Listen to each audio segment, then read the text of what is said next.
सपनों की गठरी रख लीजिए सिरहाना, सपनों की गठरी रख लीजिए सिरहाना, न जाने कब ये भी लूट ले जो बचा हुआ है खजाना। नमस्कार, भोरे भोर में आपका बहुत बहुत स्वागत करते हैं, अभिनंदन करते हैं। और ये बातें क्योंकि सपने ही आपके पास बचे हैं, बाकी जो कुछ भी था वो इस इंतजार में धीरे धीरे खत्म हो रहा है कि अब आपको सहारा मिल जाएगा, अब सरकार आपके साथ होगी, अब आपके बच्चे को नौकरी मिलेगी तो आपके दिन बहुरेंगे। लेकिन ये इंतजार खत्म नहीं हो रहा है और सपनों पर कोई पहरा नहीं है। लेकिन जो समय चल रहा है, जो वक्त चल रहा है, उसमें सपनों पर भी पहरा है। 1 साल के लगभग कोरोना ने आपको कितना पीछे किया, इसका हिसाब लगाना सरकार लगा सकती है, लेकिन आप नहीं लगा सकते हैं। कितना पीछे आप हुए ये कहना बड़ा मुश्किल है। इसके आंकड़े जोड़ते जोड़ते आप थक जाएंगे और फिर सपने टूट जाएंगे। लेकिन सियासी लोगों के सपने नहीं टूटते हैं, वो आपके सपनों की पहरेदारी करते हैं और उसमें अगर कुछ बच गया, छूट गया आपसे, तो वो भी अपने हिस्से में कर लेते हैं। विधानसभा के चुनाव हो गए, विधानसभा के चुनाव के साथ साथ और भी कई चुनाव हो गए, सरकार का गठन भी हो गया। आपको मास्क लगाना था। प्रधानमंत्री जी ने कहा था कि कोई घर से बाहर ना निकले, कोई रोड पे ना निकले, यही बात उन्होंने कहा था। और कहा था मैं तो नहीं निकलूंगा। चुनाव में निकले थे ना, बिहार में आए थे, प्रचार किया था, सैकड़ों की लाखों की भीड़ थी, हजारों हजार लोग लाइन लगाए हुए थे। लेकिन चुनाव था सर, चुनाव देने के लिए आपके बहुत सारे तैयारियां की गई थी कि आप जिससे संतुष्ट हो जाए कि चुनाव देने में और ईवीएम मशीन छूने में आपको कोरोना नहीं होगा। लेकिन सुनिएगा ना सर, आप किसी नेता को छू करके दिखा देते उस समय, 20 बार सैनिटाइज कराता अपने आप को। कोरोना में वो सब कुछ हुआ, लेकिन इसके साथ साथ और भी बहुत कुछ हुए। कोरोना में ये हुआ था कि बिहारी, चूंकि बिहारी को दिहाड़ी करना है, यहाँ तो उसके लिए रोजगार है नहीं, और रोजगार सृजन क्यों नहीं हुआ, इस सवाल का जवाब अभी तक हल नहीं हो पाया। नीतीश जी ने कहा था कि समुंदर नहीं है इसलिए यहाँ रोजगार नहीं है। 6 महीना बाढ़ से डूब जाता है ये बिहार, अंदाजा लगा लीजिए ना। और 6 महीना सुखाड़ हो जाता है सर, इसका भी अंदाजा आप लगा लीजिए। देखिए, आज मैं कोई ज्ञानवान नहीं आपको दे रहा हूं, मैं कुछ बातों को लेकर के आपके सामने आया हूं। बहुत सारी ऐसी बातें हैं, चमकी बुखार हो जाता है, मुजफ्फरपुर में शेल्टर होम कांड हो जाता है, सृजन घोटाला हो जाता है, जांच की प्रक्रिया किस तरह से चलती है, क्या कुछ होता है। नीतीश कुमार जी बाहर निकल करके एक बार भी नहीं कहते हैं कि जांच कमेटी का गठन कर दिया जाए। हड़ताल होता है, उसके लिए आंदोलन होता है, तब जाकर के सरकार के कान पे जूं रेंगता है और सरकार कहती है कि इसके लिए हम एसआईटी गठित करते हैं, जांच बनाते हैं। और कभी कभी तो ऐसा होता है कि जल्दबाजी में जब जांच की बातें की जाती है तो शक होने लगता है। शक होना भी लाजमी है। वो कहावत आपने सुनी होगी कि ये सरकार भी तुम्हारी है, जांच भी तुम्हारी है, अखबार भी तुम्हारा है, तुम जो चाहो फैसला कर लो। अचानक से कोरोना को लेकर के जो सपने थे आपके कि आप बिहार लौट करके आ गए हैं, सरकार ने आपसे वादा कर लिया था कि स्किल मैपिंग करेंगे, लोगों का रजिस्ट्रेशन करेंगे, लोगों के स्किल के अनुसार हम यहाँ रोजगार सृजन करेंगे। कोई पहल नहीं हुई है सर। हाँ, एक चीज़ जरूर हुई है कि इस चुनाव में 19 लाख लोगों को रोजगार देने की बात जरूर हुई है, और इसके लिए वादा भारतीय जनता पार्टी ने किया था। नीतीश कुमार जी ने तब भी कहा था, और नीतीश कुमार जी के परम प्रिय मित्र, हालांकि वो तो भारतीय जनता पार्टी के ही हैं, उन्होंने तो साफ तौर पे कह दिया था तेजस्वी यादव के 10 लाख नौकरी पर कि पैसे नहीं है तो कहाँ से नौकरी दीजिएगा। लेकिन आज वही सरकार जब अपने 19 लाख लोगों के रोजगार देने की बात करती है, मैंने एक एपिसोड के दौरान आपसे बात किया था कि सरकार 100 रुपये का बजट अगर बनाती है, हम उदाहरण के तौर पे दे रहे हैं कि 100 रुपये का बजट बनाती है, 20 रुपया मात्र खर्च होता है। कहा जाता है कि इसमें केंद्र का केंद्रांश जो था वो 60% था, जो हमें नहीं मिला। 40% में 10% खर्च हुआ, 30% राशि वापस हो जाती है अगले बजट तक। जानते हैं क्यों? क्योंकि ये बजट जो बनाए जाते हैं ये सब उधार के पैसे, कर्जा के पैसे पर बनाए जाते हैं, और कर्जदार आपको पैसा नहीं देता हो तो आप समझ लीजिए कि क्या कुछ होगा। और ये 10 रुपया भी सर जो खर्चा होता है ना, ये भ्रष्टाचार में चला जाता है। इसके कई आंकड़े हैं, बड़े बड़े घोटालों। आपने देखा होगा कि ये मैं ये बातें नहीं कह रहा हूं, ये बातें विपक्ष कह रहा है। 55 घोटालों की लिस्ट चुनाव के समय में आपने देखा होगा आरजेडी कार्यालय के सामने लगा था। इस पर खूब चर्चा हुई थी। पूरे चुनाव में तेजस्वी यादव ने चिकर चिकर करके ये बातें बिहार के लोगों के सामने रखी थी। लेकिन आप भी तो हैं ना सर, कहाँ तेजस्वी यादव को मुख्यमंत्री बना दिए? जंगल राज का डर था आपके, था कि लालू के बेटा हैं तो निश्चित रूप से जंगल राज ही लाएंगे। अब वही लालू प्रसाद के बेटा जो अपने पिताजी की तस्वीर बाहर कर दिए थे चुनाव के समय में कि लीजिए अगर जंगल राज थे लालू प्रसाद राबड़ी देवी तो तस्वीर में नहीं रहेंगे, अब हम पर भरोसा कीजिए। आपने नहीं किया, आपने भरोसा किया नीतीश कुमार पे। नीतीश कुमार पे आपने भरोसा किया, रुपेश हत्याकांड हुआ। और कई लोग, कहा तो ये जा रहा है कि कई लोगों को, कई व्हाइट कॉलर को बचाने के लिए एक निरीह को फंसा दिया गया। सरकार आपकी है, अखबार आपका है, जो जी में चाहे कर लीजिए। लेकिन मैं वो बातें नहीं कह रहा हूँ। संयोग से कल मैं पटना से बाहर था, लेकिन मेरा अंदाज़ा था कि जिस तरह से तेजस्वी यादव और चिराग पासवान ने नीतीश कुमार को दो तरफा घेर लिया है सर, और एक चौराहे पर खड़ा है। मैं चौराहे की बात कर रहा हूँ। एक तरफ तेजस्वी, दूसरी तरफ चिराग, तीसरी तरफ नीतीश कुमार जी के टीम के, पार्टी के वो हारे हुए विधायक जिन्होंने अच्छा काम अपने समझ से किया था, उन्हें जीतना चाहिए था, लेकिन भारतीय जनता पार्टी और चिराग ने हरवा दिया। वो खड़े हैं। और जो एक बचा हुआ चौराहा है, उस चौराहे पर भारतीय जनता पार्टी के विक्षुब्ध खड़े हैं कि नीतीश कुमार जी, कम सीट के बावजूद आप मुख्यमंत्री बन गए हैं, मुखिया बन गए हैं, तो आपको करके दिखाना होगा। और हम लोग सेकंड आपको वॉच कर रहे हैं। वो भी खड़े हैं। अब नीतीश कुमार जी जाए तो किधर जाए? चिराग पासवान और तेजस्वी यादव ने जो लगातार उजागर किया चीजों को, तथ्यों को, अब जो सबसे बड़ी सदन है राज्यसभा, उस राज्यसभा में भी ये बातें उठी और देश के उपराष्ट्रपति ने इन बातों पर जांच की बात कह दी। आप समझिएगा बात को, बहुत बारीक बात है। कोरोना जो कि वैश्विक महामारी था, आप दावा करते हैं कि बिहार के लोगों को हमने बहुत बेहतर ढंग से जांच करवाया, उन लोगों को कुशन दिया, व्यवस्था की, जिसके कारण बिहार में कोरोना बहुत ज़्यादा असर नहीं दिखा पाया। लेकिन अब जब चीजें, तथ्य जब सामने आ रहे हैं तो पता चल रहा है कि आपने तो किया ही नहीं, आप तो घोटाला कर रहे थे। आपके अधिकारी उस घोटाले में लगे हुए थे। जिनके जांच की बात की जा रही है, न तो उनका पता है, न उनके घर का कोई अता पता है, न मोबाइल नंबर उनका सही है, और ये भ्रष्टाचार भयंकर ढंग से उजागर हो गया। आप फंस गए, जिसके लिए आपको नंबर 1 का खिताब मिला, वो बैकडोर से।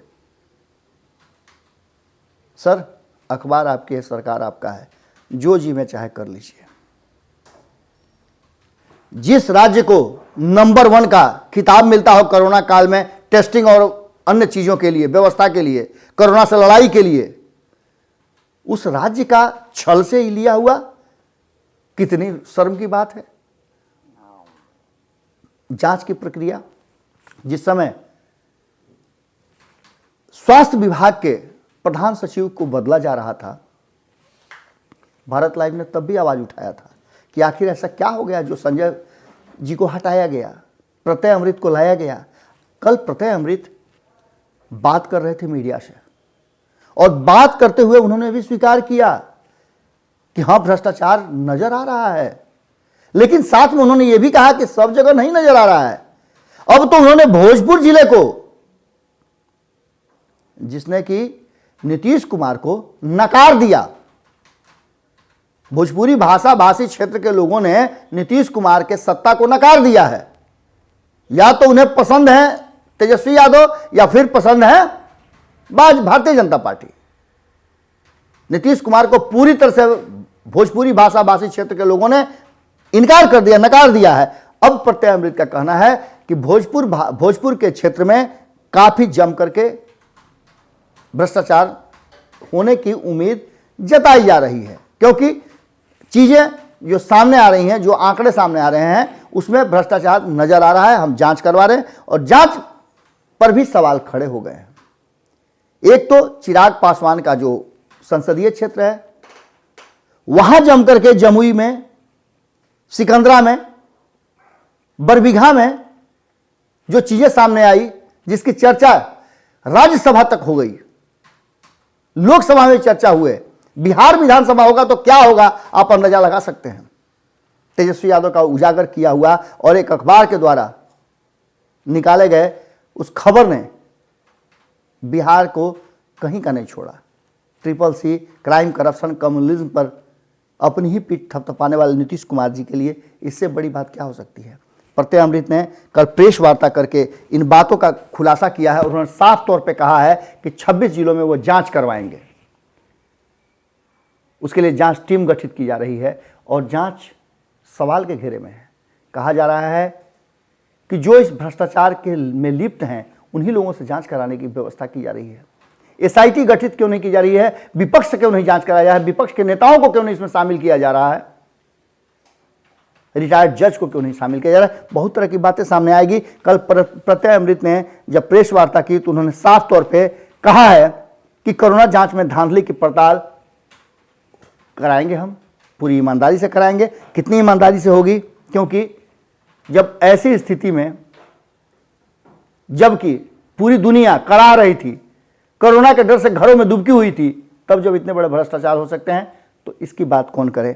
उन्होंने कहा कि गड़बड़ी की सूचना के बाद जमुई के DM अविनाश कुमार सिंह और शेखपुरा के जिलाधिकारी इनायत खान को जांच के लिए कहा गया है। अब आप समझिए ना सर, यही DM हैं, यही अधिकारी हैं, यही पदाधिकारी हैं और इन्हीं के अंदर में भ्रष्टाचार हुए हैं, तो ये कितना ज़्यादा ईमानदारी के साथ जांच होगा, यह भी सवालों के घेरे में है। इन सब विषयों पर मेरी बात एक पूर्व बड़े अधिकारी से हुई, प्रशासनिक अधिकारी रहे हैं, बिहार को उन्होंने बहुत करीब से देखा है, DGP रहे हैं बिहार के। उनसे जब बातचीत हो रही थी तो उन्होंने कहा कि नीतीश कुमार जी की ऐसी नियति नहीं रही है, शुरू से ही इस तरह का वो क्विक डिसीजन नहीं लेते हैं, लेकिन इस मामले पर क्विक डिसीजन लेना भी समझ से परे है। अब आप समझ लीजिए कि जो ईमानदार पदाधिकारी हो, ईमानदार अधिकारी हो, जिसने साफ तौर पे कई चीज़ों के लिए इनकार कर दिया हो, अगर वो ये बातें कह रहा है तो निश्चित रूप से कहीं ना कहीं मामले थोड़ा सा संदेह के घेरे में है। प्रत्यय अमृत जांच की बात कर रहे हैं, 26 जिलों में जांच की बात कर रहे हैं, भोजपुर को उन्होंने टारगेट में भी रखा है, जमुई की बात कर रहे हैं। उन्होंने लिखा, जो बातें थी उसे पढ़ा भी, और पढ़ने के बाद आपको पता ही है कि स्वास्थ्य विभाग का यही सब कार्यभार देख रहे थे। इसने एक बात तो तय कर दिया है कि कहीं ना कहीं जिस तरह से चिराग पासवान और तेजस्वी यादव, दो युवाओं ने दो तरफ से घेरा है नीतीश कुमार को, और भारतीय जनता पार्टी जैसे नहीं पान खा करके आप देखिएगा कि मुंह में थूक रहता है और पान चबाते चबाते जब आपसे कोई बात करता है, लखनवी अंदाज वगैरह में देखे होंगे आप कि मुंह में पान हो और आपसे जब बात करने की बात हो तो बात का अंदाज बदल जाता है और शेरो शायरी शब्द बड़ा अजीब तरह से निकलते हैं। उस तरह से भारतीय जनता पार्टी चुंगिया चुंगिया के बोलना जिसको कहते हैं हम लोग, चुंगिया चुंगिया करके भारतीय जनता पार्टी इस पूरे मुद्दे पर बोल रही है। और जांच के आंकड़ों में नाम, उम्र और फोन नंबर में बड़े पैमाने पर धांधली सामने आई है, ये बात स्वीकार कर रहे हैं प्रत्यय अमृत जी। और साथ ही उन्होंने पटना, जमुई और शेखपुरा जिले में प्राथमिक स्वास्थ्य केंद्रों में करीब 600 डेटा एंट्री और जांच रिपोर्ट में गड़बड़ी पाई गई है। इस बात की भी स्वीकृति दी है। अभी तक 6 अधिकारियों को निलंबित और संविदा कर्मियों को बर्खास्त किया गया है। हे प्रभु, आनंददाता ज्ञान हमको दीजिए, क्योंकि सभी ज्ञानी भरे हुए हैं, यहां कोई भ्रष्टाचारी नहीं है। लेकिन सर आप समझिए ना, फिर एक बार बलि का बकरा वही बनेगा जो सबसे निचला है, क्योंकि ऊंचे वाले को तो बचाना है। अगर एक ऊंचा वाला फंस गया ना तो कितने ऊंचे ऊंचे लोगों को नीचे कर देगा। आपके मन में भी कोई बात आता हो तो लिखिएगा जरूर। ये देश आपका है, ये राज्य आपका है, ये लोग आपके हैं, ये बिहार आपका है। बड़ी पीछे जा रहे हैं हम लोग। झूठ मूठ का आंख बंद करके रात का अंदेशा मत कीजिए सर। आंखें बंद कर लेंगे तो समझ लीजिएगा कि सूरज भी साथ नहीं देगा, बादल से छट जाएगा, और बादल से जब छिप जाएगा तो बहुत कुछ गड़बड़ा जाएगा। दिन और रात इसीलिए होता है कि आपको अंदाजा हो कि आप जगे हुए हैं, आप जीवित हैं। सरकार और सरकार के काम सिर्फ विपक्ष या फिर कुछ लोगों का काम नहीं है, पत्रकारों का काम नहीं है। आप आम जनता का भी जिम्मेवारी है कि आप अपनी बातों को आपने क्यों बर्बाद करते हैं। हम 10 मिनट 15 मिनट आपके साथ जो ये पूरा एपिसोड करते हैं, आप क्यों देखते हैं? अगर आप देखते हैं, अपना समय बर्बाद करते हैं 10-15 मिनट, तो भैया 2 मिनट का कमेंट तो आप कर सकते हैं ना। आपको ये तो बोल सकते हैं, सरकार को सुझाव तो दे सकते हैं। हम उस बातों को रखेंगे ना सर, हम कब नहीं रखते हैं। दुख होता है जब आपके घाव बजाते हों, डॉक्टर इलाज के लिए नहीं हो, सरकार कहती हो कि आत्मनिर्भर बन जाइए, यानी गोड़ कटवा लीजिए, घाव ठीक मत कीजिए। तब क्या अंदाजा लगेगा आपको कि आप कहां हैं। जगिए सर, जगिए। आप सभी से मेरा हाथ जोड़कर प्रार्थना है, बचाइए बिहार को। यदि आप नहीं बोलेंगे तो कौन बोलेगा? कौन बोलेगा? जिंदाबाद मुर्दाबाद से बहुत आगे हम लोग निकल चुके हैं, और अब जरूरत है आपके जगने की। बिहार के 12.5 करोड़ लोग जब जब जगे हैं, तब तब इस देश में बदलाव हुआ है। आपके हक हुकूक के काम हुए हैं। ये सड़कें, ये पुल पुलिया सरकार नहीं बनाती है सर, आपकी जरूरत बनाती है। एक बार फिर से आग्रह करता हूं कि इन तथ्यों को, इन चीजों को आप अपने नजरिए से देखिए। जो सच्चाई है आपके सामने है। कोरोना काल में आप अपने घरों में दुबके हुए थे। क्या हुआ इस देश में? अखबार भी आपके पास नहीं आ रहे थे, माध्यम सिर्फ हम ही थे। हम पर भी भरोसा मत कीजिएगा, हमारी भी चीज़ों को जांचिएगा जरूर, क्योंकि आपको ईश्वर ने एक बुद्धि और विवेक दिया है, और मानव इसीलिए सभी जीवों से ऊपर है। कल फिर मिलेंगे। नमस्कार। वीडियो पसंद आई और वह बिहार के राजनीति और बिहारियत से सरोकार रखेनी तो सब्सक्राइब बटन दबा के चैनल के सब्सक्राइब कर ली। ओजे एगो घंटी बा, ओकरा बटन दबा देला से कुल सटीक और मारक खबर रुआ मुफ्त में मिल जाई। अगर रुआ पत्रकारिता के हमनी के नया प्रयोग में सहयोग कर चाहतानी तो ज्वाइन बटन दबा दी। पेटीएम नंबर नोट कर ली 9386816700। धन्यवाद।